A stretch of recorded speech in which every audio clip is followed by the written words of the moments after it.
Hi, I'm Tim. Welcome to Watchbox, and thanks for logging on. If you love this watch, email me, tmosso@thewatchbox.com, your purchase and pricing email question line for buying this or any watch you see on any Watchbox platform. Please reach out to me directly. Email tmosso@thewatchbox.com. Today, we are discussing the Patek Philippe annual calendar reference 5146 1J-001, yellow gold on a full factory bracelet. This timepiece measures 39 millimeters in diameter, 11.5 millimeters thick, and then it's 46.7 millimeters lug tip to lug tip. But since we have a bracelet here, the total distance across the wrist is 48.6 millimeters with a 20 millimeter spacing between the lugs. We'll throw this watch on my wrist, and this watch fits beautifully on my 16 centimeter circumference wrist. You can see it would slide underneath the dress sleeve, especially because it's thin and it has a domed bezel and a sloped case flank.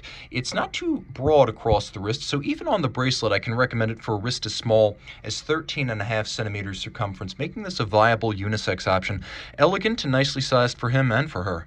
The timepiece is substantial. Taking a look at the bracelet, you can see Patek uses a short cross-section link that makes this distinctly a dress bracelet, and then has a wonderful silky and supple feel because the links do have that short cross-section. From the underside, you can see that there are plenty of gaps to vent the wrist on a hot day. For a lot of folks who live in hot climates, a bracelet makes a lot more sense than a strap because it won't age, degrade, and create replacement costs down the line. So more money up front, but then you don't have to worry about the pain of an aging leather strap on your wrist.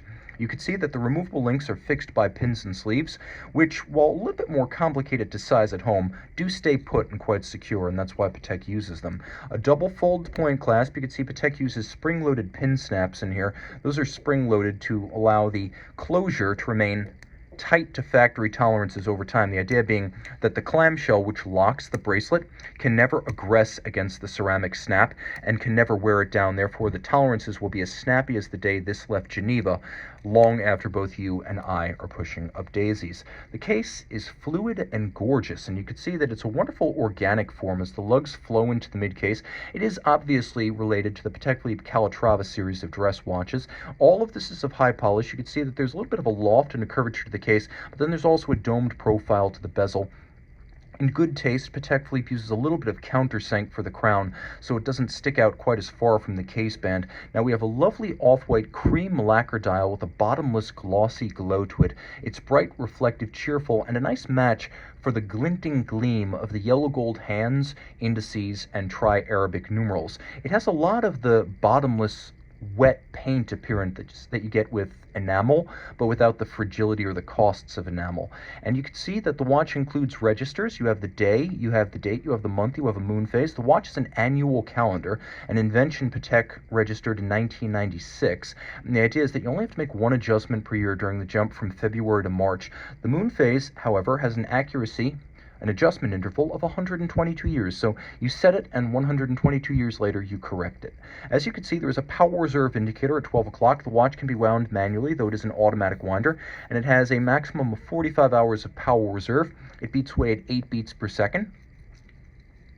The calendar module and the moonphase module sit on top of a base caliber that is the 324 from Patek Philippe. So we have unidirectional automatic winding, more efficient than bidirectional.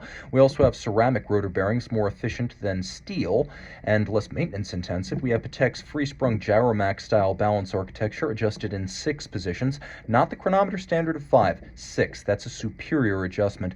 Patek Philippe seal attesting not just to the quality of the finish, but to the accuracy, as this watch is rated no worse than -3 plus 2 seconds per 24 hours from the factory.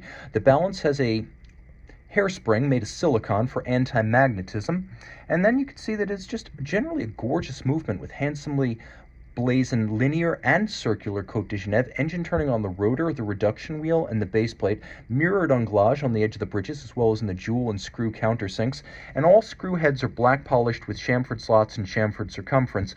Plus we have a gorgeous satination on all of the wheels. The location pegs that help to locate the bridges are also black polished on their top, and all this is water resistant down to 30 meters. It is technically impressive and quite attractive to view. This watch lacks for nothing, and again, it is a very versatile his and hers type of watch. You can see it's also surprisingly well loomed for a dress watch. This watch has it all. Reach out to Team Mosso at thewatchbox.com for purchase and pricing details.